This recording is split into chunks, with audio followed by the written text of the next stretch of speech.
This executive order represents bold action. This morning, President Biden is considering what's being described as major new action on the border, as more voters in this election year list the migrant crisis among their top concerns.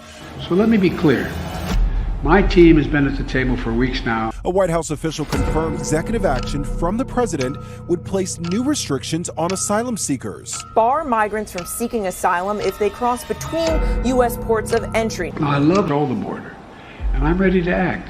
My Republican friends, I got bad news for you. Now they're looking at a law known as 212F that has been on the books for more than 70 years. It allows the president to suspend the entry of foreigners when it's determined that their arrival is detrimental to the interests of the United States.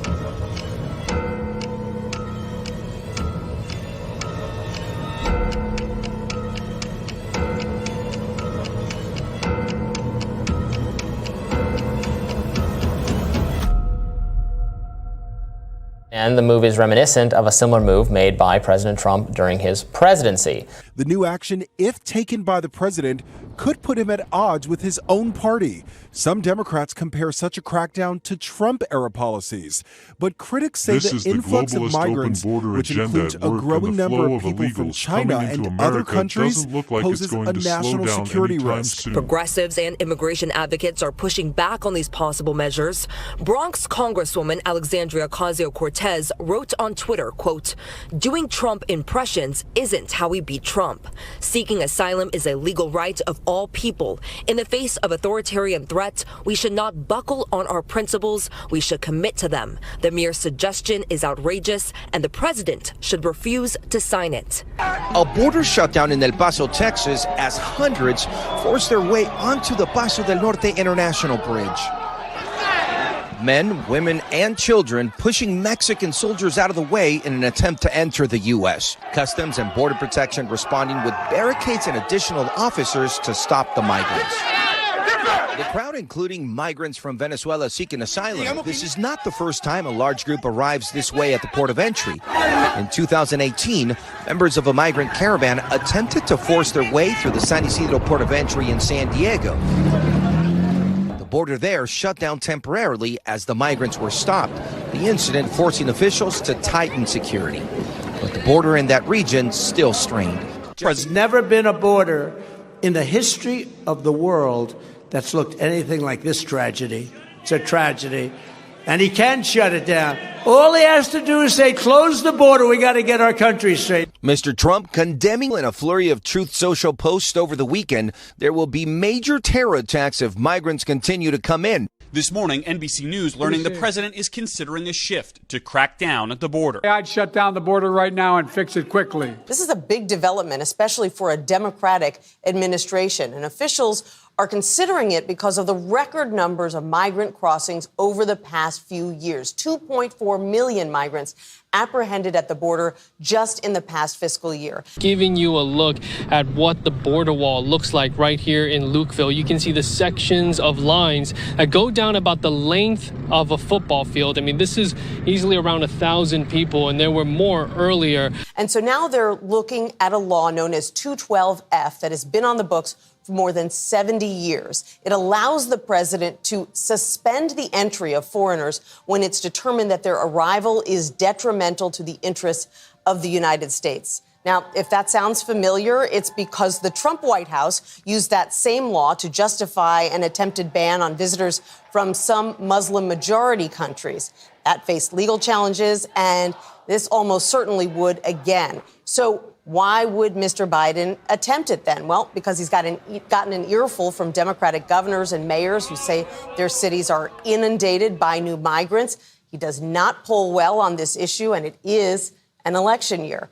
According to 3 U.S. officials with knowledge of the deliberations, the actions would make it harder for migrants to claim asylum. Migrants who didn't meet asylum standards would also be quickly deported under the policy. The president would make the change without Congress after Republicans blocked a bipartisan border bill. The Associated Press reporting the White House is considering using a rule that President Trump attempted to use, giving the president broad authority to prevent certain asylum seekers from entering the U.S. Biden has repeatedly criticized his predecessor's immigration policy. The White House saying this morning it's exploring a series of policy options, but it's not clear which one will come to pass. Now, here, the White House is trying to take matters into their own hands. Now, the Republican pushback here might be, look, you had this authority all along, but what the White House is trying to make clear is that nothing quite equates to what would be in legislation, because this action, if the White House moves forward with it, will likely also be challenged in court. And the president making clear that he is open to shutting down the border. Take a listen to what he said. It also give me, as president, the emergency authority to shut down the border until it could get back under control. All of this, of course, as President Biden faces a tough re-election campaign, and as former President Donald Trump makes immigration a key part of his campaign going into November. This move would likely provoke fierce backlash from progressives out there. My Republican friends, I got bad news for you. I actually like working with you. And it reminds me of the days I was in the Senate. You know, we'd argue like hell and then we'd get things done. There's one other piece of unfinished business I want to talk about, the border. My first day in office as president, the first bill I sent up a comprehensive plan to fix the immigration system. And I think you all have at your table, if I'm not mistaken, because I don't want to take the time to go into all the detail, a fact sheet on the bipartisan border deal.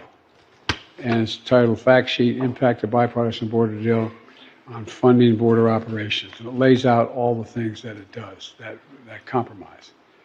We introduced a comprehensive plan to fix the system. It included funding for high-tech border security, legal pathways for dreamers, addressed the root causes of why so many people are fleeing to the southern border to avoid violence, corruption, political instability, natural disasters. Folks, Congress has had a long, proud history of bipartisan history on immigration reform and abiding by our international treaty obligations, which we signed, related to immigration. These reforms made America a nation of laws, a nation of immigrants, and the strongest economy in the world.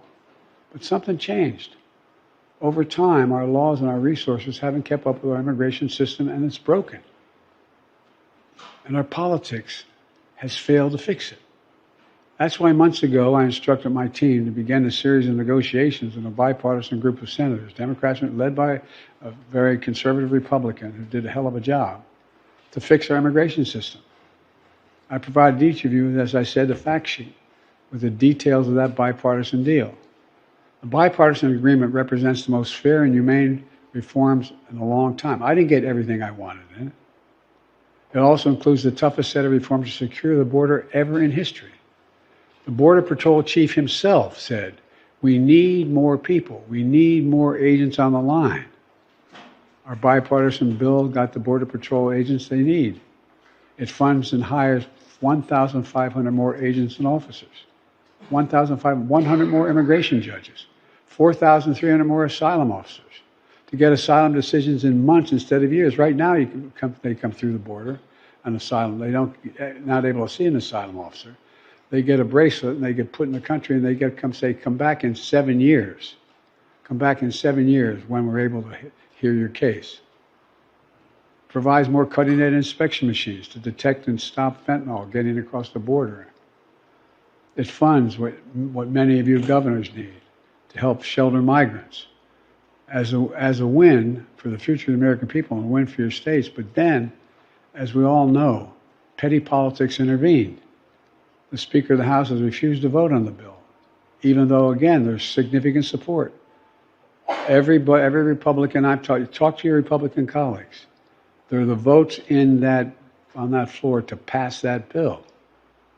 All of a sudden, people started to go silent, but they're in a tough spot. Tell that to the Border Patrol that we can't get this done. They support this bipartisan bill. U.S. Customs and Border Protection called for the closure amid a surge of migrants crossing from Mexico into the United States. This move would likely provoke fierce backlash from progressives out there. So could this actually wind up, from a political perspective, backfiring on President Biden? Progressives and immigration advocates are pushing back on these possible measures. Bronx Congresswoman Alexandria Ocasio-Cortez wrote on Twitter, quote, "Doing Trump impressions isn't how we beat Trump.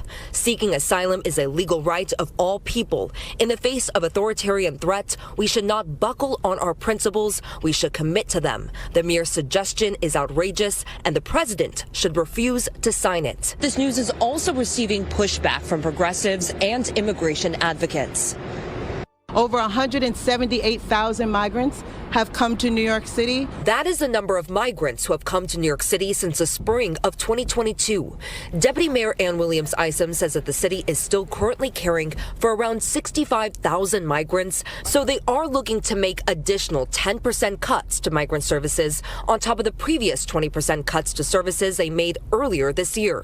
Sometimes people want sandwiches in the afternoon. Maybe you don't need a hot meal. This comes as President Joe Biden is reportedly considering taking executive action that would block migrants from seeking asylum if they enter the United States illegally between ports of entry. Governor Kathy Hochul at a summit in D.C. hosted by Politico blamed House Republicans for killing a bipartisan border deal in the Senate that would have freed up tens of billions of dollars in aid to deal with the migrant crisis.